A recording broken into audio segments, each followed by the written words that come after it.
Welcome to this media briefing, which I'm holding with colleagues from the board. First, introductions. My name is Lewanika. I am the board chairperson for Crisis in Zimbabwe Coalition. On my right is Mr. Douglas Tigere, who is the board member representing the youth committee. I have Mr. Tabani Moyo, who is representing the Information Committee on the board for Crisis Coalition, but is also from the Media Institute of Africa, MISA. Then Mr. Veleminyama, who is representing the Advocacy Committee on the board. So we have before you 4 board members from Crisis Coalition to present this statement to the media with a view to clarify and shed light into a very difficult situation that we find ourselves in. But broadly, I wish to highlight that civil society in Zimbabwe has a role to play in building democratic institutions.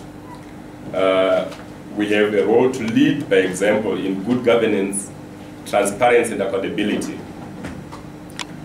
Zimbabwe is steeped in a crisis of governance and leadership, characterized by weak institutions that are swayed by personality cults and protracted succession challenges.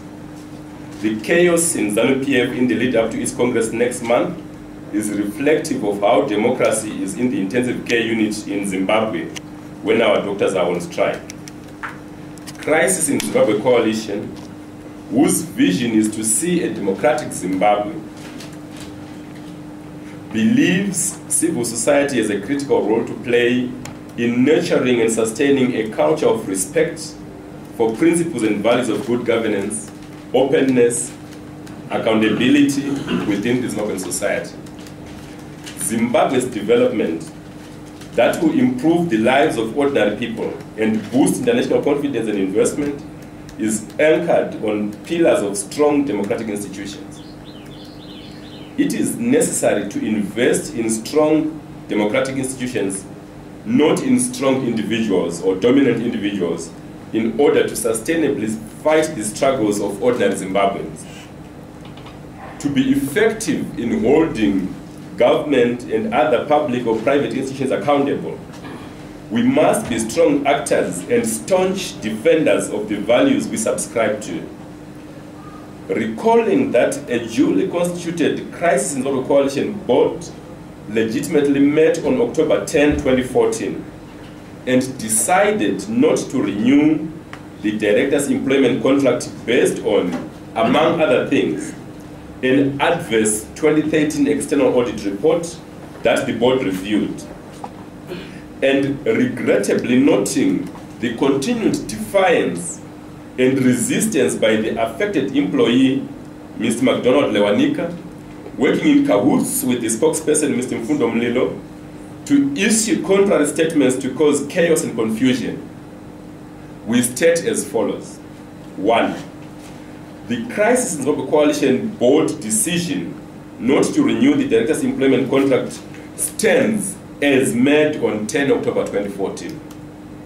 The illegal so-called special general meeting improperly called by the Secretariat for the purpose of reversing the board decision on one employee is null and void and will not take place under current conditions, where there is no harmonization among membership and where the outgoing director is driving chaos to address a personal employment contract issue. All Crisis Coalition members were duly notified that the board did not authorize the unsigned anonymous notice for the special general meeting, and that should such a meeting be required, proper procedures will be followed to convene the meeting.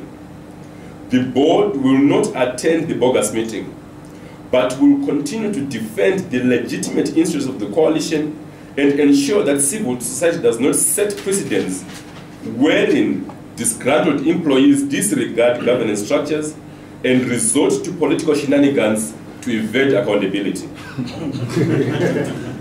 As civil society, we are a national force whose positive values and systems of governance must be above reproach if they are to be reflected at national level. This is why we refuse to be bullied or blackmailed and remain committed, standing on principle, to insist that we must adhere to our own principles and internal values of transparency and accountability. As a leadership, we will not stand aside and let a manifestly corrupt cabal destroy the people's movement for the sake of their individual stomachs. For us to sustain the cause of democracy, we must refrain from adopting and perfecting ZANU-PF-style non-democratic methods of retaining positions, as this makes us no different from those we so often criticize. Our relevance as civil society and our role in building strong democratic institutions is defined by our capacity and commitment to demonstrate leadership of conviction and not convenience.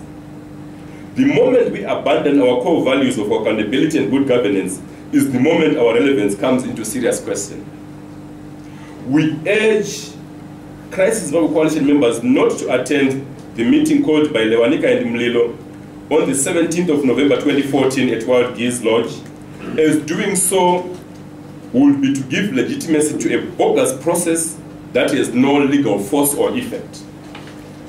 Crisis in Zimbabwe Coalition is a strictly non-partisan and independent civil society platform for the coordination, convening, and amplification of voices of civil society organizations concerned with good governance, democracy, and human rights issues.